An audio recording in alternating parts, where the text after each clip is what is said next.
A very good evening and welcome to the Policon. I'm Anju Barije. Yes, hope you're having really a very great evening right there as you seated getting ready to watch. Well, here we talk about politics and of course relating it to economic matters. Of course, getting to realize that how one affects the other, and this is the kind of life we live on a daily basis. Well, today our topic of discussion is going to be relying on the NRM agenda of wealth creation. This time around, looking at the manifestos. Of course, we've had quite lots of them from the different various years which are being put there. And of course, the manifestos act as a framework to ensure that the policies which are intended to be put out there, and in most cases looking at the economic benefits, to ensure that there is equity when it comes to distribution of wealth, should be put there. And now my guest tonight is, of course, she's the spokesperson of the Office of the National Chairman, and that is Brenda Tibamwenda is my guest tonight, and we're going to be having a discussion regarding the various policies. And well, I believe by the time we are out of here, you will have a clear picture. And well, and I want to tell you that there is actually hope that everything is going to get much more better than you can even ever imagine. Madam Brenda, you're very welcome on the show. Very good evening, and say hello to the people there briefly. Thank you, Mr. Barije. Yeah. Thank you for having me here at Smart 24 TV. Yes. I am honored to be here. And to all our listeners and our viewers, thank you for having us. Good evening. Okay. Well, thank you for that. And now, well, as we delve deeper into the NRM wealth creation agenda, currently the biggest issue has been the youth unemployment, which has been quite rampant, and probably some of the youths are frustrated. Recently we saw internee doctors rioting, saying that we want allowances. Well, and quite so many more. So many discussions you hear in the corridors regarding unemployment, and probably this could be one of the factors that is leading to the brain drain. Majority of Ugandans leaving the country, going for other places to get greener pastures. Well, which is okay, but should it be that way under normal circumstances? Well, let's delve into that. You can have some insight regarding that. Unemployment amongst the youth, and yet I believe one of the agendas of the wealth creation, the manifesto, is to boost entrepreneurship and income distribution, equality in income distribution. Okay. Yes. Thank you, Mr. Barije. I'm honored to be here. And I think this is a breath of fresh air to discuss exactly. Yeah. issues that are not really very political. And I think this is a discussion that actually wants proper insights into different matters, giving it a different angle of things. Very true. Oftentimes, where I have been invited, it is more of the political scene side. And yeah, we decided to do it differently. Yes, but I'm encouraged and I'm impressed that today you actually get to tickle my brain in a totally different way. Probably we just can't wait to hear that. And I must say I'm really up to this. Yeah. Thank you for this invitation. Very welcome. Thank you too for coming. Yes, you have been talking about unemployment. Yeah. I can imagine and I can tell. We have seen it. This is not something we are going to pretend about. Very true. I'm a typical Ugandan. Yeah. I have been around for a few years. Okay. I don't know how many years you think I am, but I have been around. I can't try too much. I have been around. Yeah. And these are some of the pungent problems that we have in our country. Unemployment. Very true. Mr. Barije, every time each one of us goes to school, we are looking forward to completing this cycle of education, and getting employed somewhere. Why do we want to be employed? To be able to stand on our own. Because as parents, they make that ultimate sacrifice. Very true. To their children, to send them to school, so that at the end of the day, at the end of the, how many years, 18 or plus years? Actually, they're about 6 years, that's HSC, 3 years. P1, P7, etc. Primary school, the 7. Okay, call it maybe, let me give 12, it approximately. That at the end of those years, that child is placed somewhere, is employed, and can be productive for themselves and for the country at large. Very true.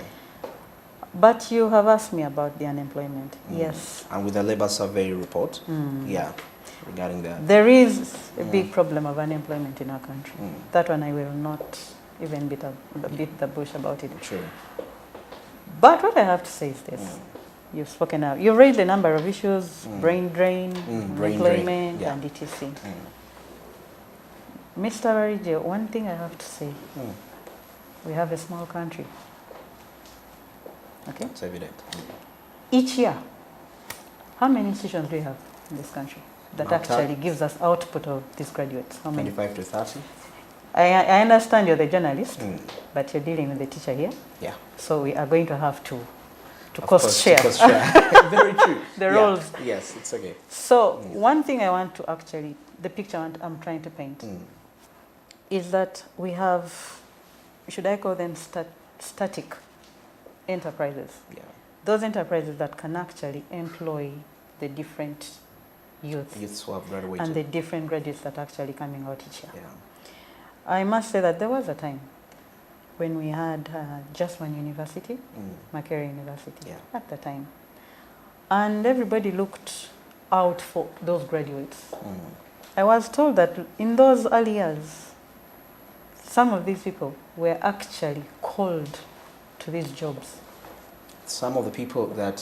whenever they graduated, actually before they graduated. They already assured that they are jobs. They were actually invited to these jobs. Now a time has come, things have changed. We have over maybe 30 universities in this country. Okay. And each year there's an output of graduates. And lots of students that graduate actually. And we still have a small number of enterprises. These are the same enterprises that still do exist. That have existed, yeah. We have not got that elasticity of enterprises actually taking up these graduates. Very true. And so when you look at, I don't know if you've done economics. I did some. The law of demand and supply. So we have the enterprises that are actually static, and then the number of output of, the output of the graduates that are actually coming out each year. Big numbers. You have Makerere, you have Chambogo, you have, name it, each year. And it's still the same enterprises, which can't take up everybody. It is a sad fact that we can't take up most of our graduates into these enterprises. And this is what is actually causing the unemployment. And over the years, and if you've seen the different manifestos that the NRM chairperson has actually come up with, one of the biting aspects that he looked at, and I think this is something that has actually been, eating him up, is how the youth can be put to better use. Perfect. How the youth can actually be assisted. I don't know if you've heard of innovation, creativity, and it is something now that has come up in many of the university programs, trickling down even to the smaller institutions. Actually, even following the curriculum, the new revised curriculum really encourages innovation. Exactly. Now there is more innovation, there is more creativity. They are trying to encourage the youth to actually think on their own. They're actually encouraging the youth to come up with something to do instead of waiting for those static institutions that I'm talking about. Because if you look at the banks, how many people can be sucked into a bank at any one intake? Oh my goodness. There are not so many actually. There are not so many. Not so many. And the ones you had last year still exist today. Yeah. And they're still in these banks. I'm just giving like the banking sector for an example. We do not have banks coming up every year, do we? We don't have actually. We don't have. That is very true. We do not have a umeme coming up each year. No. Do we? We don't. But we have engineers coming in every year. Electric engineers every day. Right? True. We don't have telecom companies coming up every year. Do we? We don't. We don't. So this is the problem. Okay. How do we handle this problem? Can we use the skills that we are learning to come up with something to do? Can we come up to actually be more creative? We create jobs. Okay. The president has always talked about job creation. And he's always talked about not job seeking, but creating jobs. Creating the jobs, yeah. And I think there are now many aspects that are being put in place. There are many, many remedies that are being put in place We've seen the DIT, Directorate of Industrial Training. Yeah. All this is skilling people to make them better people that can actually innovate and come up with what to do. There are different institutions in this country, I am sure, which some of us don't even know. Actually, there are very many that can actually, here town. That can actually assist many of the youth. But that one, I think that one we shall get into it. Maybe when you ask me something. Well, now dwelling on that, yes, that is a very good idea of the skilling coming in there, and yeah, which is okay. But recently actually there was this whole aspect of there is the African Continental Free Trade Area which is going on. Yes. I'm going to drive the point there, whereby countries can trade amongst themselves freely. And because this comes in at a point whereby there is lack of, trying to save Africa from, in case of any global shock in the supply chain, we are not suffocated because we have established ourselves. But for us to establish ourselves efficiently, there is no way we can succeed at trading among us intercontinental. Within the continent, within ourselves, if we've not yet first perfected this from the local perspective, it's like there is no way you can say that all media houses in Uganda should unite, yet you, the media house that is calling for the unity, you have issues within. So you have to first establish yourself freely so that you can give this out. Now, this points me back to the aspect of the public procurement, government contracts, and so many related to that. Because I remember reading a report where the members of parliament still were trying to lobby for the small and intermediate, micro enterprises to participate in the bidding process, but it didn't go through.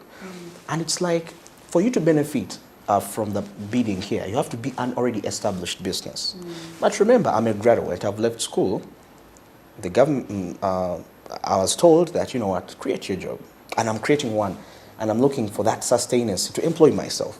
And one of the ways I can really employ myself and get some money is, when you get a government contract, those are quite good contracts. You get some good money.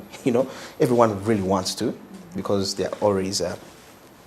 Now, here comes the stringent measures that come for me to. Yet, some governments actually spend about 20% in procurement, quite lots of money, because it's one of the key tools to economic, most especially when it comes to wealth distribution. It's a key tool. Yeah, now Uganda, some of the stringent measures, which I really found so harsh, 6 years of audited books, I think 6 years, if I'm not mistaken. Then bank statements. I think it should be 3. It must be 3, yeah. I think so. Yeah, 3 years. So, in that perspective, this person who's trying to come up with their own business, due to this harsh measures, well, they will say, you know what, let me just go look for a job. I can't do this. And the frustration comes in. So how are we looking into that, restructuring such aspects to favor this? Okay, thank you. Now, much as we want certain silver plates for ourselves, yeah, we must also be up to the game. Up to the game? Yes. This one I will now speak as a good teacher. Because if you want to do, you're talking about the business contracts. Business contracts. When I'm employing myself. You brought in the AFCTA, that one I'll also talk about it. Yes. But let me first talk about the government contracts that you're talking about. If you're a startup, I am sure there are certain requirements you may not have. For example, if you have just started in this 1 year, maybe in the 6 months. Usually when you're bidding, like you said, there are requirements. You also have to gauge and see, do I have these requirements? And if you don't have them, you must wait for such a time when you actually have the requirements. Some of these things, there are no two ways about it. Okay. You're talking about 3 years of audited books, but you have just started in January. And in March, you want a government contract. Is it really workable? Okay. No. Yeah, okay. I want a yes or no. Is it not workable? Of course, it doesn't relate, honestly. It doesn't. So in some of these things, we are going to have to be very realistic. I want a government contract. For how long have I been operational? And maybe if I haven't, can you, they've been talking a lot about the local content. Local content. Yeah, true. Why am I talking about local content? This one may actually be more to the foreigners that come here to do business. But I'm talking about the startup that you're talking about. I have just started and I can't compete. Why? Because I'm not up to some of the requirements that have been stipulated. If I want 3 years audited books, you don't have them because you've just started in January. Why don't you give yourself time to actually make sure you are up to the game and you have the requirements that are needed in order to compete? Because if you get a company that has just started 2 months and you don't have the audited books, so what do you want the other person to do? That government enterprise to do? You will not be given the consideration because you do not have the requirements. So that is why I call for some realism in the way we do the things.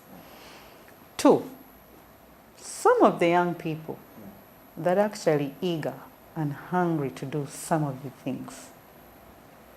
things we call apprenticeship. Okay? What do I want to do? I want to start a business. What business is it? Agriculture related. We have different entities, like Grow Africa, they are into export. Okay, Pure Grow Africa, they're into export of vegetables and fruit and etc. Some of these things you're going to have to learn on the job. And every time you're open to learning, you're going to do something better. Sometimes we get into business with assumptions. Expectations? Assumptions. I'll give an example. I come from a field of logistics. There was a time when somebody sees Mr. Barije with 4 trucks, trailers. And this person also believes, I have got some little money, I can buy a trailer. Barije, how do you operate these trucks? Now when I see Barije taking this truck, it picks whatever cargo it can, and he's paid some good money. So tomorrow he wakes up without doing any market analysis, and they want to do without understanding the business. He wants to buy a vehicle like Mr. Barije. He buys a trailer. Does not even know any operational aspects of this business. 2 months down the road, at most if he really pushes, after 6 months, he can no longer sustain this business. That is what I'm saying. Let's be real in what we do. So do not imagine the contract, government contract is juicy and it's nice, let me go in for it. You're going in for it, but do you know what you're going to do? Do you know what you're really getting into? Okay? You're talking about their requirements. You don't have them. You don't even have an audited book. You don't even have an account. You don't even have anything. But you want a government contract. Let's go for a bit of realism here. Then the other aspect you asked was AFCTA. AFCTA. It is a common market.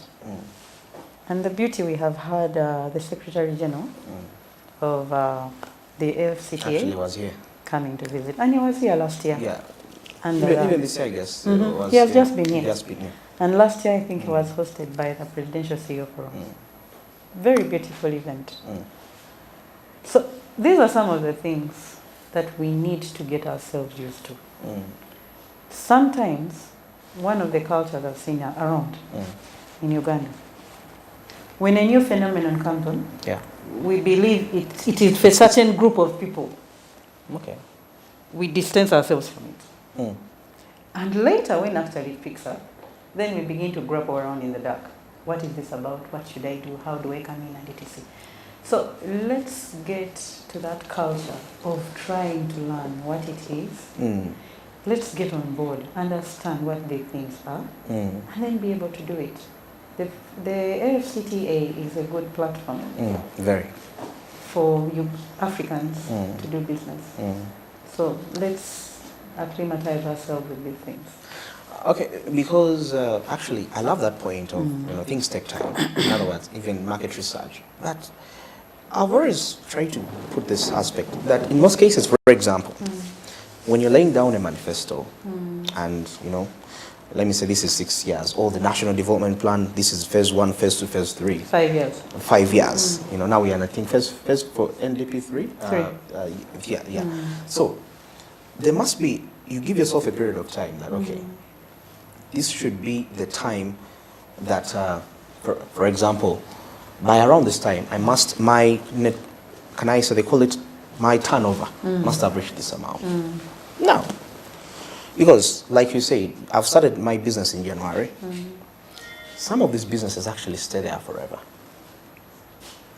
What is that? Because we should challenge ourselves. That's what I believe. And I think that's why the young people need the support. Okay, the reforms might stay, but empower them to quicken. You know, there's that they call the quickening aspect for them to get there. Because what is the use of doing business 10 years? That's the whole issue here. Yes. What is the use of doing business 10 years? How long do you want to do it for? As fast as I can, because... So you're talking about waiting for the 10 years for this business to make sense? Okay, I'm saying some people, of course, not everyone wants to reach 10 years, but because of the circumstances, the taxation, the inflation, you know, prices of fuel, which really... And people feel like, you know what, I feel like I'm left out. And that's why some of them end up doing unfair business practices. And, you know, they evade taxes. And at the end of the day, it still turns back to the revenue collection. And whose fault is it? It's their fault. But the players or the other parties involved? I think it's two-way. Okay. Because somebody feels like if I pay the taxes, I'm not going to last for the next 3 months. I will summarize this for you. Yeah. Let each party do what they have to do, and we shall have a clean slate of business. So, let the players do what they have to do. Let the taxpayers, as you're talking about, do also what they have to do. We shall have a level ground. So how is it like today? Because the quickening aspect, you know, reforms are staying constant, like I was saying about procurement. But the conditions in which these young men are running their businesses and seem to be harsh for them. Why is it the young men you're looking at? Because they are the biggest population. In Africa, we have the youngest population. Okay. And actually, the World Bank, according to the World Bank projections, you see, with the challenges of the AFCTA, by 2030, there is a projection that over 100 million young people will be out of poverty. So, how many Ugandans are going to be among them? I'm trying to look at that. And how have the Ugandans placed themselves to be among that number, to be counted among that number? I think they are trying. They are? They are trying, but you know, there is need to be that that trigger, trigger. Okay, now I will, for lack of a better word, educate. You have asked me how many Ugandans will be in that number. Yeah, because we need to challenge ourselves. So that among the one, it's about placing ourselves. It's about actually getting ready to be there. And it's also about us being willing to be there. Sure. These are personal choices that each individual must make. Okay. I will not force you to be willing. I will not force you to place yourself. And I will not force you to be ready. All right. Okay, very interesting insights in here. Of course, looking at the NRA manifesto, how far is it in terms of creating that is youth, you know, income distribution, equality in wealth distribution, of course, for over the time it's been there. But of course, this time around, the focus is on the 2021-2026 manifesto. Of course, getting to take a look at the wealth creation. How is it going to be done? And how best can you position yourself? And definitely, that is coming after the break.